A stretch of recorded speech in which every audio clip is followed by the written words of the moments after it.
Interest rates jumped up again above 7% in May temporarily, and even with that, home prices in Yorba Linda are still on the rise. So what is happening in the Yorba Linda housing market? That's exactly what we're going to talk about on today's episode. If you're a returning subscriber, thank you so much for your continued support. I really do appreciate it. If this is the first time you're tuning into the show, hi, I'm Josh Alexander, your local Yorba Linda real estate agent, as well as host of Discover Yorba Linda, your one-stop shop for all things Yorba Linda. So if you live in Yorba Linda or you want to learn more about this great city, make sure you hit that subscribe button because I put out new content every single week to catch you up on what's going on in our city. So on today's episode, we're going to be going over what to expect in the Yorba Linda housing market in the month of June. So let's go ahead and get into it.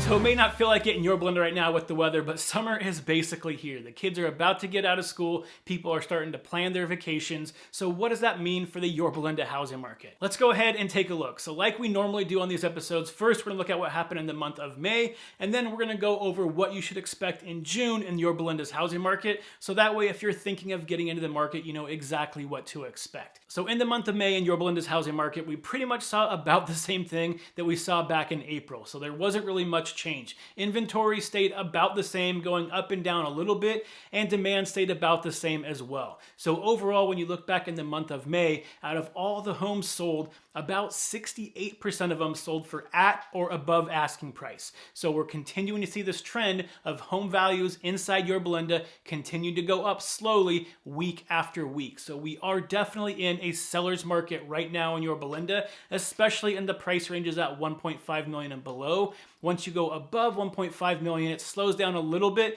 but we're still in a slight seller's market. And as long as you price your home correctly in that market, you could usually get your home into escrow in less than a month, which for that price range is definitely quicker than usual. So based on the month of May, as well as what the current trends are showing, what should you expect in the Yorba Linda housing market as we head through June?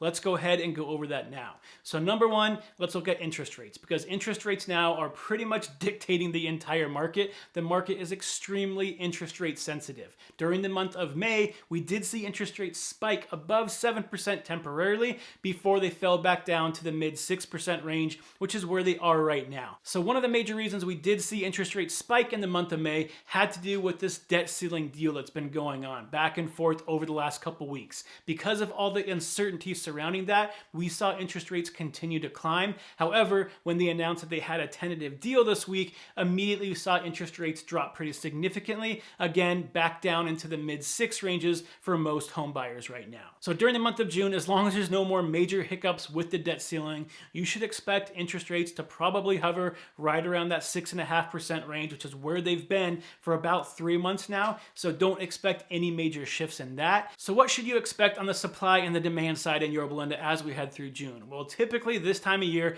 is when we start seeing a transition. We usually see demand peak in the month of May, and then as we head into summer, it slowly goes down as buyers get distracted with going on vacation, hanging out with family and friends, going to the beach. They're less interested in purchasing homes. So usually right about now is when we see demand peak and then head down through the rest of summer. So I expect that demand will go down a little bit. However, you're probably not going to see supply do anything dramatic during the month of June or July, to be honest, because there's just not enough homes on the market. So even though demand is dropping, there is still enough demand to be able to eat up all the homes on the market, especially under that $1.5 million range. So I really don't expect to see anything different in the month of June than we saw in May. Home value should continue to increase slowly in Yorba Linda. We should continue to see a lot of multiple offers and packed open houses for those price points at 1.5 and below, and we should start seeing that the price points above 1.5 continue to slow down slightly, but still be in favor of the seller. So what is my advice to you as both a buyer and a seller if you're thinking about getting into the market in the month of June in Yorba Linda?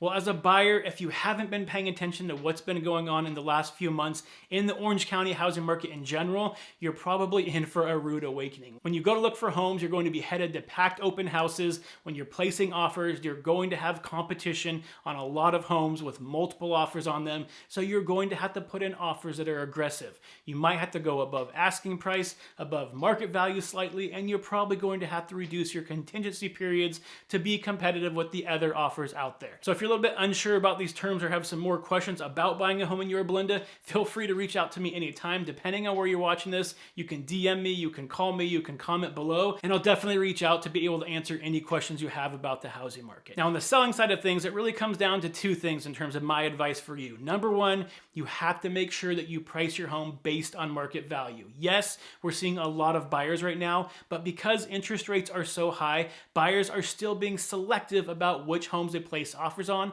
So if your home is way overvalued and you place it in the market too high, you're not going to have the traffic you need to get those multiple offers to try to drive up your price and get better terms in your deal. So you need to make sure you do a very thorough job about analyzing all the comparable sales in your neighborhood to price it correctly out of the gate. Because if you overprice it initially and then have to reduce the price a couple weeks later, you're going to lose a lot of valuable time, because those first 2 or 3 weeks of your house hitting the market is when it's going to be on the top of Zillow, of Redfin, on the top of all the agents that are getting emails about new homes hitting the market. Once that 2 or 3 week period ends, your home is going to be very hard to find. The only time it really pops back up is when you do a price change. So if you have to reduce your price after a couple weeks on the market, that's when all the buyers that are looking for deals come out and start offering even lower prices for your home. And ultimately, you're going to end up with a lower price than you could have gotten if you priced it correctly out of the gate. So I stress this so often to sellers: if you don't price your home correctly out of the gate,